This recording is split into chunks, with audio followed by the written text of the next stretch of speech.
Hello दोस्तों। आज मैं आपको कहानी सुनाने जा रही हूँ। वो है एक काली लेकिन संस्कारी लड़की की कहानी। तो चलो कहानी शुरू करते हैं। रामनगर के राज्य में दो बहनें मोना और राशि रहती थीं। राशि एक बहुत सुंदर सुनहरी रंगत वाली लड़की थी। उसे जो भी देखता उसकी तारीफ करता था। जबकि मोना एक सांवली लड़की थी जिसके बाल भी करली थे, जो उसकी काली रंगत पर बिल्कुल भी अच्छे ना लगते।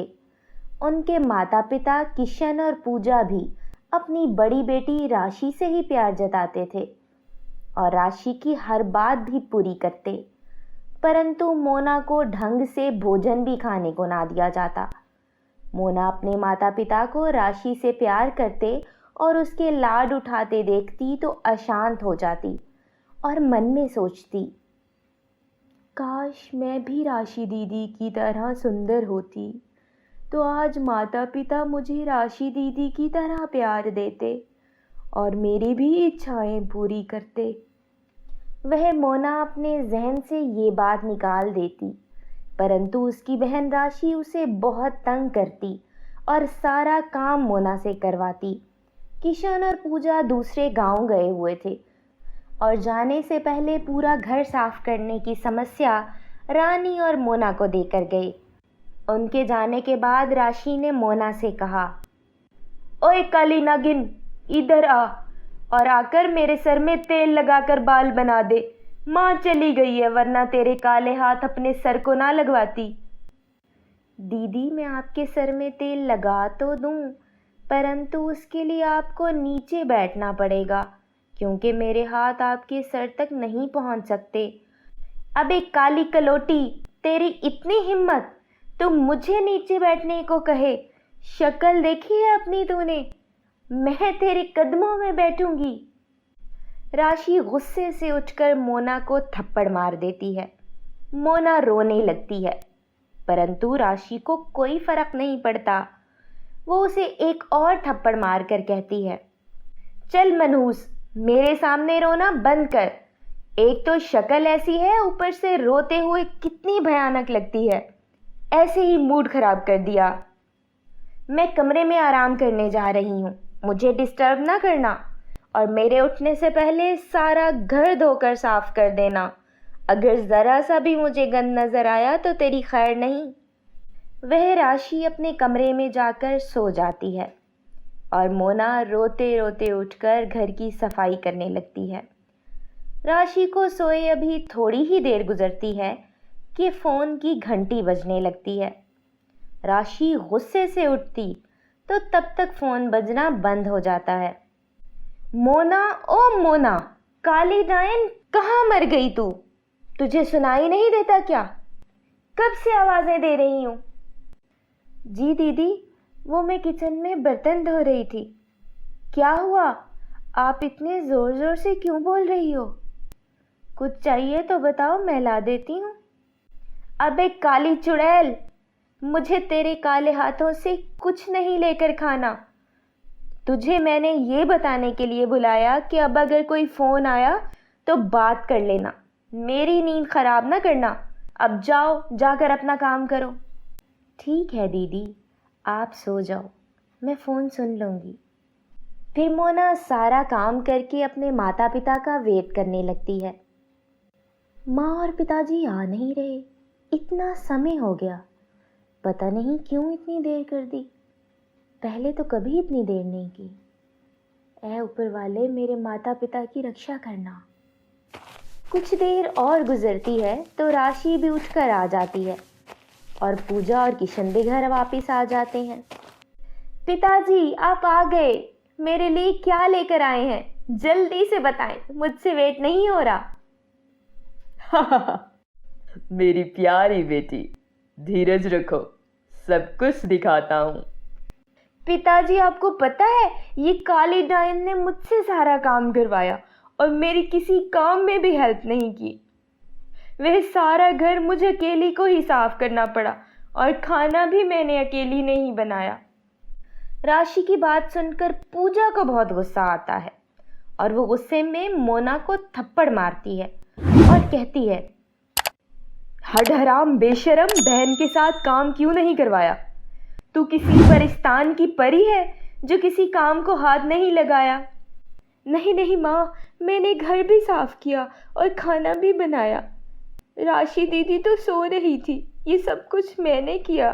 मैं सच कह रही हूँ माँ, मेरा विश्वास करो।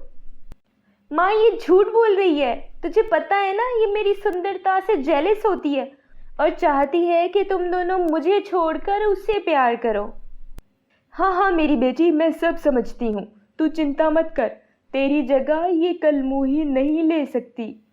तू इधर बैठ, मैं तुझे तेरे लिए लाए हुए सुंदर सुंदर ड्रेस दिखाऊं। वाह माँ, मेरे लिए ड्रेस लाए हो। लव यू माँ और पिताजी, आप दोनों बहुत अच्छे हो, वर्ल्ड के बेस्ट माता पिता हो। तुम भी वर्ल्ड की बेस्ट बेटी हो, जो अपने माता पिता से बहुत प्यार करती है और उनके लिए जान तक भी दे सकती है। क्यों पूजा, ऐसा ही है ना? हाँ हाँ ऐसा ही है। हमारी बेटी पे हमें गर्व है, हमें विश्वास है ये हमारा सर कभी नहीं झुकने देगी। मोना, जो ये सब अशांत होकर देख रही थी, रोने लगती है तो पूजा कहती है, अबे कलमूही, तुझे क्या हुआ? तू क्यों रोने लगी है?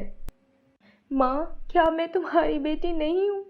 क्या तूने मुझे हॉस्पिटल से उठाया था जो मेरे साथ ऐसा बिहेव करती हो? अबे चल, ज़्यादा बकबक ना कर, सर में दर्द लगा दी है। ज़्यादा इमोशनल होने का ड्रामा ना कर, जा और जाके खाना लगा। अरे भाग्यवान, क्यों अपना खून जलाती है? तुझे डॉक्टर के पास ले चलो, सर दर्द ठीक हो जाएगा। चलते हैं डॉक्टर के पास, परंतु पहले कुछ खा तो लें। फिर पूजा और किशन डॉक्टर के पास जाते हैं। वो भी रास्ते में ही थे कि उनका एक कार के साथ एक्सीडेंट हो जाता है और उनकी टांगों की हड्डियां टूट जाती हैं। जब मोना और राशि को एक्सीडेंट का पता चलता है तो वो हॉस्पिटल जाती हैं। वहाँ जाकर मोना उनको देखकर रोने लगती है, जबकि राशि मुंह बनाकर खड़ी हो जाती है। वही जब डॉक्टर कमरे से बाहर निकलता है तो राशि कहती है, माँ, पिताजी, आपने देखकर गाड़ी क्यों नहीं चलाई? अब आप दोनों तो पलंग पर लेट गए हो। आपकी देखभाल कौन करेगा और हम खाएंगे पिएंगे कैसे? हमारी तो कोई ज़मीन भी नहीं है जिसका अनाज घर आ जाएगा।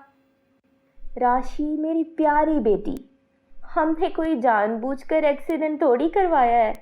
ये तो ऊपर वाले की मर्जी थी जो ऐसा हो गया। दीदी, आप ऐसी बातें ना करो। माँ और पिताजी की तबीयत ठीक नहीं है, वो और निराश हो जाएंगे। जब ठीक हो जाएंगे तब नाराज़ भी हो लेना। तुम अपना मुंह बंद करो, मुझे लेक्चर सुनाने की ज़रूरत नहीं है, आई समझ? और मैं घर जा रही हूँ, मुझे यहाँ स्मेल आ रही है, सांस भी नहीं ले पा रही हूँ मैं। इतना कहकर राशि घर चली जाती है और मोना उनके पास ही रुक जाती है और डॉक्टर से बात करके उनको घर ले आती है। घर लाने के बाद मोना दोनों को खाना खिलाती है और खाने के बाद मेडिसिन भी देती है।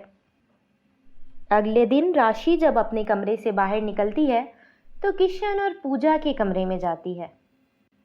ए काली कलोटी, जल्दी से जाकर मेरे कपड़े प्रेस कर और नाश्ता लगा मेरे लिए। दीदी, मैं माँ और पिताजी के पास हूँ, आप अपना नाश्ता किचन से खुद ले लो। आपका कमरा मैं बाद में साफ कर दूंगी। मेरे साथ ज़्यादा जुबान ना चला और जितना कहा है ना उतना कर। राशि बिटिया, मोना आपको बाद में भोजन दे देगी, आप गुस्सा ना करो। ओ पिताजी प्लीज़, आप पलंग पर लेटे हैं इसलिए मुझे भाषण ना दें। मैं जानती हूँ कि क्या ठीक है क्या गलत। वह किशन राशि को बदतमीजी करता देखकर निराश हो जाता है।